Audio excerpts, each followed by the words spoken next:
So these are all just the natural mechanisms that our bodies have to release limbic overload. Okay, so if that is the way that children can release big stuck feelings when they are disconnected, is through going through that emotional release process, how do we as adults help? Excuse that, it's my therapy dog in the background.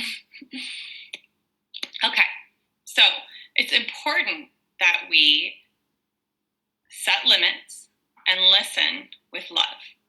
When we as adults set loving limits, that actually gets children in touch with these feelings of disconnection and allows them to start to move through their stuck feelings.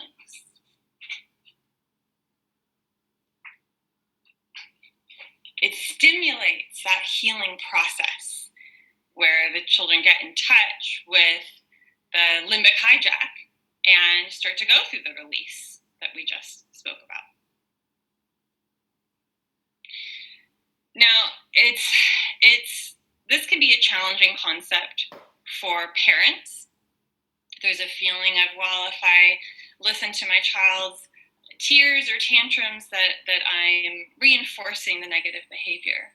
But if we recall that there's no such thing as an individual human brain, then we'll also know that when we as adults listen to a child's tantrum, it actually helps both the child, the crier, and the listener's nervous system come back to equilibrium, because both of our limbic systems are scanning for safety. And when we as adults listen to a child's feelings, we're using the capabilities of our neocortex to help them digest their difficult feelings. We feel them as well. When we're attuned, we will deeply feel a child's feelings. Your heart might start racing.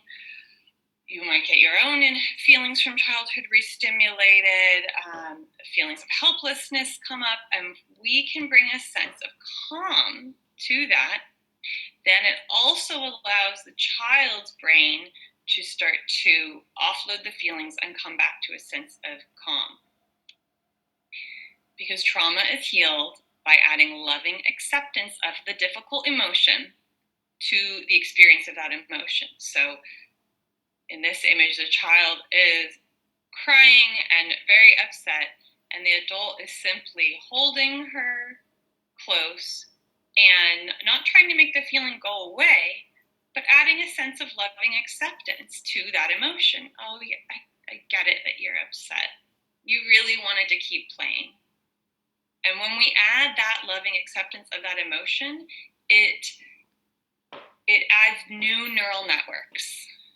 It's like a war vet coming to a therapy office and having the experience of speaking about their trauma and feeling the therapist's loving acceptance, or now, in fact, with some of the studies around psychedelic assisted therapy with MDMA, that they get an internal sense of acceptance of their own anger and their own difficult feelings, that trauma becomes healed.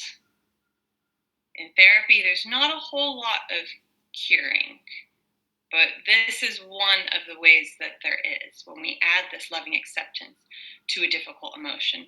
Now, a child's big feelings in this case may be simply a normal developmental challenge. They are frustrated because they do not have control over their lives. And they shouldn't have control because their neocortex is not developed, but they still have a desire for autonomy. So it may simply be normal development, but it also may be that sense of powerlessness that comes from normal childhood of, for example, not being able to control your schedule. I want to keep playing, but mom is telling me I need to go home. may re-stimulate old disconnections, old feelings of powerlessness from difficult experiences in early childhood, including abuse or birth trauma, or losses that were not processed,